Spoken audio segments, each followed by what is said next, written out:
What is going on, everyone? Welcome back to the Dickson podcast, where I talk about life, business, random things that are going on. I'm not actually quite sure what the key theme of this podcast is yet. Every single episode has been solo so far, and today I'm coming back with another solo episode. I feel like every time I do this, I keep saying, oh yeah, we're going to be getting some guests soon. To be honest, I think I've been lying to you guys. I've not booked in any guests so far. Well, I did, and then one of them had to cancel, and then I've lacked the motivation to book any. Or maybe it's just ego that I feel like you really want to listen to just me talking in this podcast. But I've actually really been enjoying doing these. A lot of the video content I make, and potentially just listen to the audio version on Spotify or Apple Podcasts. So if so, thank you very much. I appreciate that. You're one of about 5 people, I think, that listen to it on there. But normally most of my viewers come onto YouTube to, interact with this podcast, and it's very different doing this, the type of videos that I often do. You'll see there's the board beside me that says £1,000 on there. I just recorded a video, 4 ways to make your first £1,000 online. Like, these videos take so much planning and like a lot of energy, so sometimes just being able to sit down and speak is absolutely fantastic. I'm going to talk about a topic today that I think is really, really important, that I think a lot of entrepreneurs struggle with. I guess it just gets tied into that greater topic of mindset, which I think some people really do to the death and kind of rip a little bit. It's like, what was that YouTube channel called years ago? There was a guy that had something called Mindsetpreneur or some nonsense like that. And his whole thing was just mindset, which, by the way, I think is so important and so invaluable, but I think it can kind of be really overdone in some regards. But I think something that a lot of business owners struggle with, and actually not just business owners, people, is the fear of failure. The fear of failure is petrifying for a lot of people. Loads of people really struggle just with the idea of failing at anything, really. And that's really what I want to talk about today, is that fear of failure. And instead of breaking that fear of failure down and telling you why you shouldn't feel it and why everything's perfect and happy and there's no issues whatsoever, more so showing you that there's other things you should be a lot more scared of, to be totally honest, which will put your fear of failure really into perspective, or maybe change your definition of what failure actually is and why you should still be fearing it a lot. So maybe you're not going to get exactly what you think you're getting from this podcast today. Now, with any endeavour, with any endeavour beyond average, I actually think with any endeavour, including average, being in a normal job, a normal workplace, or following a normal career path, a normal educational path, I think the fear of failure is always there. Doing your exams in school, there's a fear of failure. Going to college or uni, doing your driving test, I would know that because I failed 3 times. There's always a fear of failure associated with any task that you're going to go and do. But when I'm talking about this, I'm talking about the fear of failure tied into large achievements, whether that be generating an above average income, whether that be just doing anything that breaks the mold. It doesn't strictly need to be tied into money. It can be tied into any achievement, being a top level athlete, which doesn't always include, high payments as much as watching football would make you assume that every athlete must be a millionaire. There is many thankless, penniless sports out there that you can find yourself getting stuck into. I know how that feels.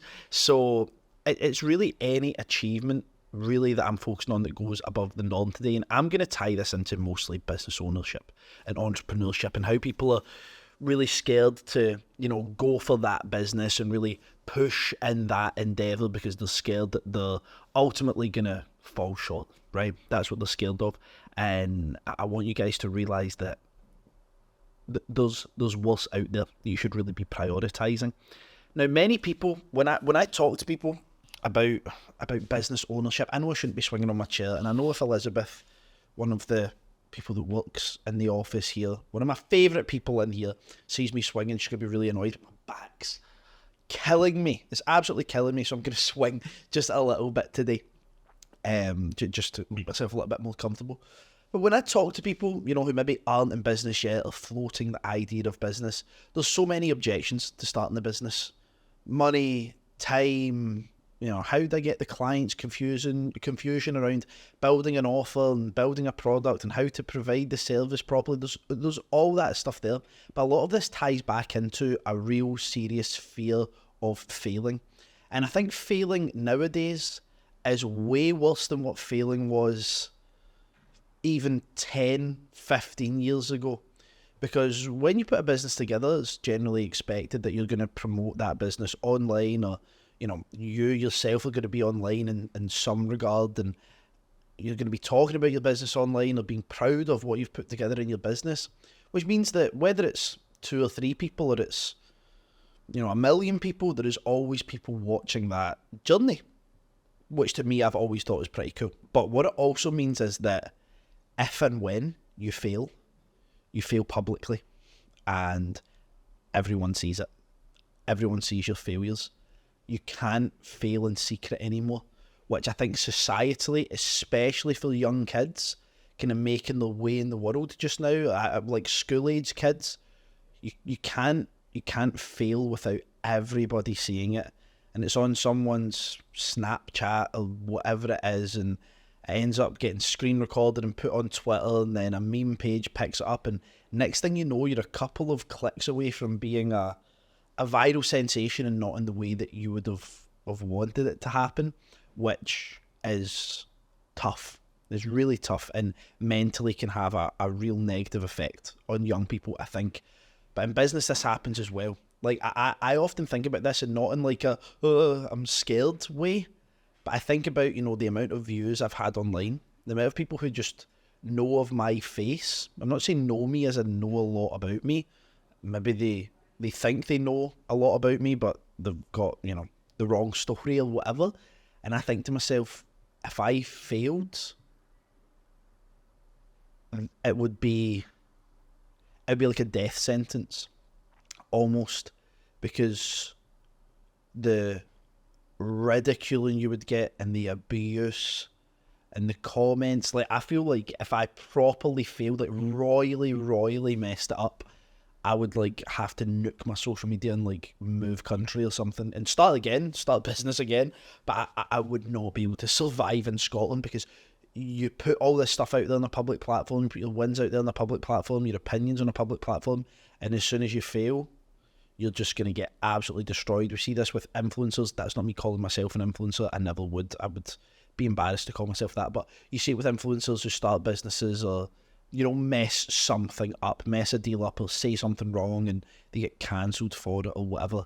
And it's not a good place to find yourself. I've had a lot of negative feedback online and stuff. A lot of people say negative things about me. Doesn't keep me up at night anyway. But, that happening on like a proper huge, like millions of people watching and laughing and pointing and sharing, there's very few people in the world that can take that and not be affected. And dare I say, I think everyone would be affected in a way, not strictly chronically negatively, but it would affect everyone in a way, I think. So the fear of failure is totally rational, especially nowadays when everyone is watching somehow. There is always going to be a fear of failure, and I don't think you're wrong for that. But that fear of failure holds you back in ways that makes you do things that are far worse for you and the people around you. So your dream life, or let's say the lower end of your dream life, is just making 100k a year, which is nowhere near as hard as people make it out to be. It is hard, but it's not impossible. The reason you think it's so hard is because you compare it to the salary that you're being paid just now if you're not already a business owner, and salary expectations in your industry, and you go, oh, only, X amount of people. If there's 3,000 people who are employed by this business, there's only 100 people who are on 100k a year or more, and that is how you determine that, because your value is determined by your employer or the industry that you're in, not yourself and your own production. So when you think of it from a business ownership perspective, you're thinking a little bit different. I keep thinking of McDonald's right now. I know that's so random, but I just keep on thinking of a Big Mac. And I feel that once I've done this podcast, I'm going to get out and get in my car. I'm going to go and get a Big Mac. I feel like I had to say that. because it was on my head. I feel like it was distracting me from the content. Now that I've got it out there and spoke it into the world, it's going to make this podcast a little bit easier. But yeah, your value is tied to what your employer says you're worth, which I've always thought was just so messed up anyway. But that's why you think that income potential is really, really crazy. So let's say that's one of your lower dream life goals is, I'll have 100k a year. You know, even if you were as an employee, what does that work out as? Maybe around about £7,000 a month after tax, £6,500 a month. That's still like really good. You can have a really good life with that, right? And it opens a lot of doors. Now, you will stop yourself going and achieving that because the fear of failure is so intense. Even if it's in, a work role, I'm not good enough to apply for that promotion that's, taking me from 40k a year to 65k a year. Who am I to have that jump in income? And you don't want to go and apply, and then you tell your friends and family you've applied, and then let's say you don't get it, and they check in with you, how'd you get on with that job interview, and you need to tell them that you failed at it, and it's just kind of embarrassing, right? And then in the business ownership sense, it's even worse, I guess, because you're having to promote yourself, and you're losing all income security generally when you go and start that business. So it's worse, right? It's worse. Now, there are certain doors that can only be opened by having money, right? And I don't mean like, getting into an exclusive members club. I mean problems in your life. I've spoken about this before, probably in the podcast, can't really remember, but things that require money to be solved, whether it be complex health issues, financial mistakes of friends and family that you're potentially able, might not be willing, and for good reason, but there's loads of problems that you can solve and doors that you can open for people when you have money. Can you find ways to get access to money in dire situations? Yes, but it's always easier when you have your own financial autonomy to make those decisions, right? Now, if you are a parent, you want to be a parent, from what I understand, it is one of the most incredible, rewarding things you'll ever do in your life. But it puts a huge amount of pressure on you, doesn't it? Because you need to provide for that child. And you want to provide for that child the greatest life possible. Whether that to you looks like private education or being in all the sports clubs or taking them to, different places around the world. Like, there's a certain degree of financial capability that's required to give your child the dream life that you imagine. And I'm going to say it plainly. Your fear of failure is what's stopping you, your children, your family from having a life that is incredible. And that, in the simplest sense, is extremely selfish of you. I'm just going to say it plainly. You're so scared of failing and having people see that you've failed, and as opposed to thinking of the positives of the lessons you might learn from trying, there'll be hard lessons, but there's still some positives to be taken in there. You would rather the people who are your peers or who are connected with you or see you online, you would rather they don't have the opportunity to ridicule you for failing, when, by the way, they're going to ridicule you for trying. They would ridicule you for failing. They would ridicule you for not trying. They would ridicule you for the shoes you wore to the, Christmas party in the office. They will find a reason to ridicule you regardless, whether it's failure or otherwise. So stop thinking that you're well loved and everybody thinks you're great, because they don't, right? They're saying stuff about you behind your back anyway. So they will find, if they want to ridicule you and you're ridiculable in their heads, you will get ridiculed, whether you like it or not. Okay? So whether you fail, you succeed, you're going to get ridiculed. Oh, he's done so well and he's, making videos online documenting his journey. Why does he think anyone wants to listen to that? Doesn't matter what you do, how well you do it, how badly you do it. If someone wants to ridicule you, they're going to ridicule you. But you're letting the opinions of those people, who, by the way, but they bear no relevance to your life when you go home, your relationship with your partner, your relationship with your kids or future kids, your relationship with your mother and father. All of these things that are actually important in your life, they bear no relevance to it. But you are allowing their potential to maybe make fun of you for something to hold you back from achieving something great for all of the people that matter. How stupid is that when you think of it? Like, really? That is so unbelievably stupid, it's unreal, that you are willing to reduce the opportunities and your capability to benefit the lives of people that you love and care about, because you're too scared to be judged or made fun of by someone that you do not love and do not care about, and likely will only know for a couple of years, because they'll either move on to another job or you'll potentially move on to another job. But because you're connected with them on Facebook and LinkedIn, you're too scared of, them judging you for failing. Well, here's the thing. The cost of failing is way less than the cost of not trying, right? Especially if you approach this properly. Failure doesn't only have the capability to happen once. You may fail once and you try again and you succeed. You may fail once, fail twice, fail 3 times. However many times you fail until you succeed. Some people fail once, and when they fail once, they say to themselves, oh, well, that's it. There's no point me doing this again now. I gave it a try. I gave it a shot. It didn't work.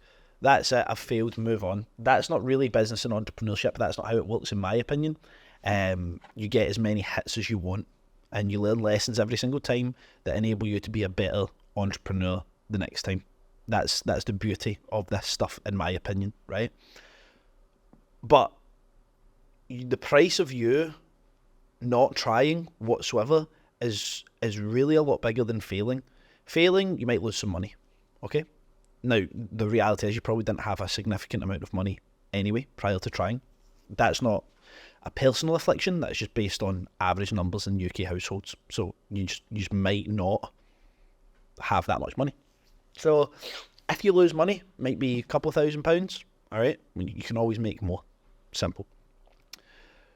You might lose a little bit of time, might lose a little bit of effort, but the value of the lessons you've learned in there to carry on into a new business, a new partnership, what it may be, is probably worth a lot more than what you lost. Doesn't make it feel any easier when that failure happens, but you've probably had your money's worth or more of lessons in that situation. Now, it's a real big waste to not then go and use those lessons to, apply in a new venture. I think it's really sad when people go and they try a business and they fail, and then it scares them enough that they never try again. You've actually done the best part.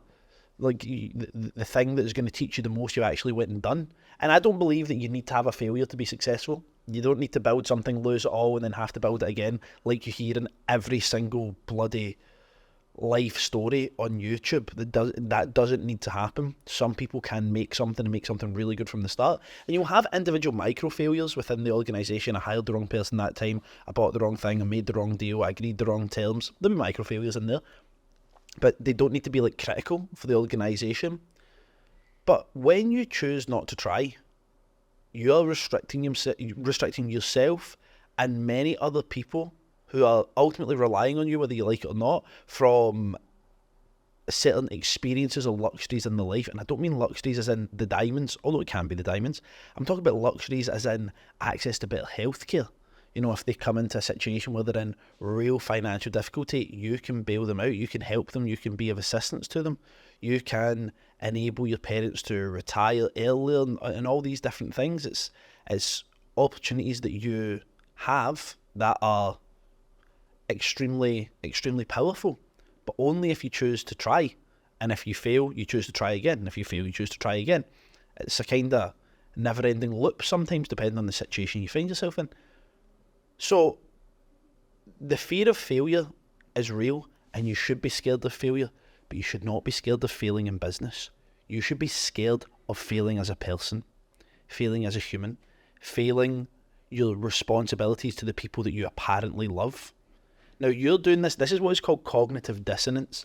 You're not consciously saying, I'm not going to do this because I don't love my mum, or I don't love my dad, or I don't love my kids. Nobody sits and does that. Yeah, I'm not doing that business. I don't even love them. Why would I do that, right? Because they're probably selfish enough that they would do the business to give themselves as much money and, power as possible, that when people are that selfish, they'd actually be probably more motivated, I would guess. So it's cognitive dissonance, which generally means a disconnection between your action and the consequences of those actions. So you're not aware of what you're doing, but you choosing not to try is pretty much giving those people the middle finger, really. And deep down, you're probably hoping that something lucky happens, or I'll win the lottery, or someone else will do it. Well, here's the reality. Nobody is going to come and save you. Not a single person. this is your mission and your responsibility to take on. I would much rather fail at a business 5, 6, 10 times so that I could succeed as a man and succeed as a father and succeed as a husband and succeed as a son and a brother and a grandson and a cousin and an uncle and all that stuff. I would much rather fail at business a few times and take my lumps and be embarrassed and have people laugh and have people ridicule me and have to move city and delete social media and be chronically embarrassed with myself so that I could succeed in all of those other endeavours of my life. Because what matters more? A bunch of people's opinions on me failing or succeeding, or the fact that I was able to be that best version of myself for my kids and for my family and for the people that ultimately matter, for the people that work for me, for the people in my organisation. That's what matters the most to me, is doing that. So you should have a fear of failure. You should have an overbearing, chronic fear of failure that is so ingrained and stuck in your head that you can never get rid of it in your life. But it shouldn't be for starting a business. It shouldn't be for trying a business. It shouldn't be for going for the promotion. It shouldn't be for swapping industry. It shouldn't be for, should I go back and do that other degree in something that I really, really love and enjoy and leave this job that I completely hate, but will my income prospects be as good? That's not where your fear of failure should be.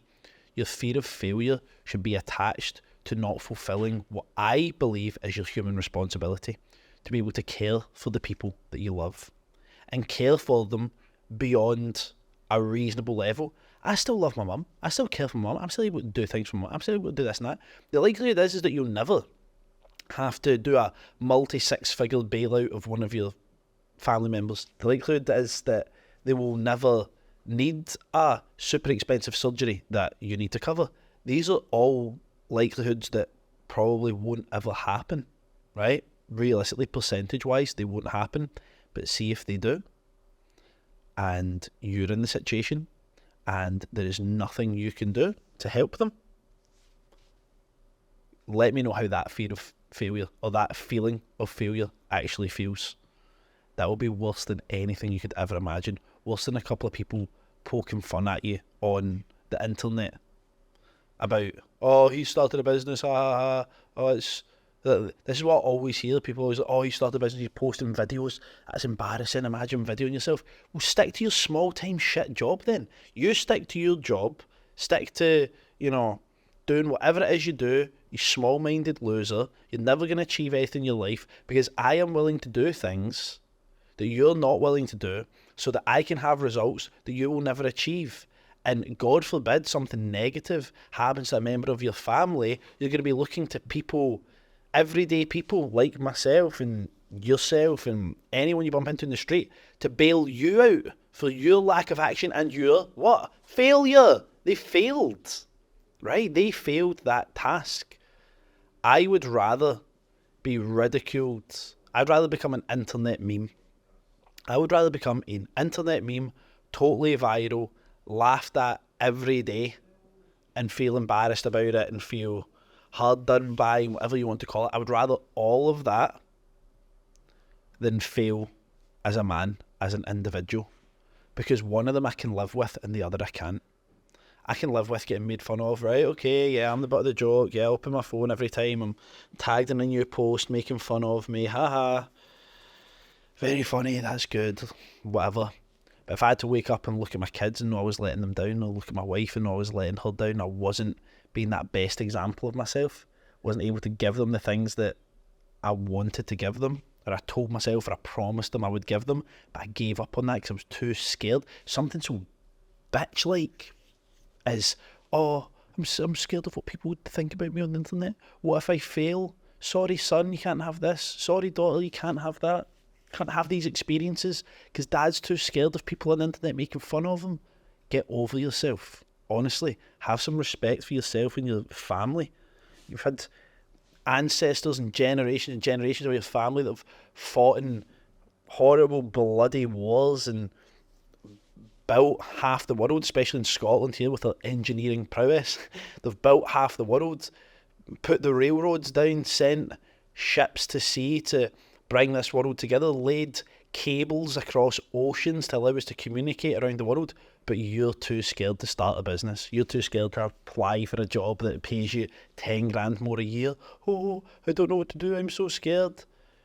That to me, honestly, is embarrassing. And I think you should be embarrassed if that's how you feel. I hope your fear of failure continues to grow. I hope your fear of failure is so unbearable that it makes you do the right thing. That's what I hope. I hope that it makes you do the right thing and take the right actions. And I don't actually need to explain to you right now what the right thing or the right actions are, because as I look down this lens right now, or you're listening to this in your car or whatever it may be, and maybe you're looking at me or you're just listening along, when I say to you this sentence, I hope it scares you enough that it makes you do the right thing. You already know what the right thing is. I don't need to tell you, because in your life you know the right thing. You know what you've been avoiding, you know what you've been putting to the side, and it's not what you're doing right now. So this is going to strike you in the chest when I'm saying that. I know nothing about your personal situation. I don't know who's watching or listening to this right now. But I can say that, yeah, I hope it scares you enough to do the right thing, to take the right actions. You know the things that you've been avoiding. You know the things that you should be doing to be that ultimate version of yourself, and you're justifying in your head and putting it off. I'm scared of failure. What if it goes wrong? What if it goes wrong? What's the worst that happens? You're not going to die, right? People who take no risks don't live at all. But the people that take risks might not live very long, right? I would rather be a bit of a risk taker that actually has a life than be a complete boring square my whole life. Oh, have a normal job and I don't want to break the mold too much or go outside of what is the norm. That's not living to me. And forget me for a second, it's not living for my family. It's not living for the people that I actually care about. So if you are that person scared of failing in a business, I hope this podcast has made sense to you. I hope it's scared you, motivated you. I actually don't care what emotion it's made you feel as long as you do something different and you go and you do that right thing. If you're watching this on YouTube, feel free to subscribe down below. You can give it a like as well. If you're watching if you're listening on Spotify podcasts or Apple Podcasts, I think you can follow or like the show. I'm not actually sure how this stuff works, but I would appreciate you tagging along for the journey as well. My name's been Richard Dickson. This has been episode something of this podcast. I can't even remember. I've been recording video all day and my eyes are falling at my head and I'm still really thinking about that Big Mac. Stop being scared of failing. There are many things in the world they should be a lot more scared of. You've got responsibilities to provide for the people that you care about, for the people that you love, the people that you need to show up for, the people that you need to be the best version of yourself for. Go out and fulfill your responsibilities. And if you don't, I'm pretty certain that you would never forgive yourself anyway.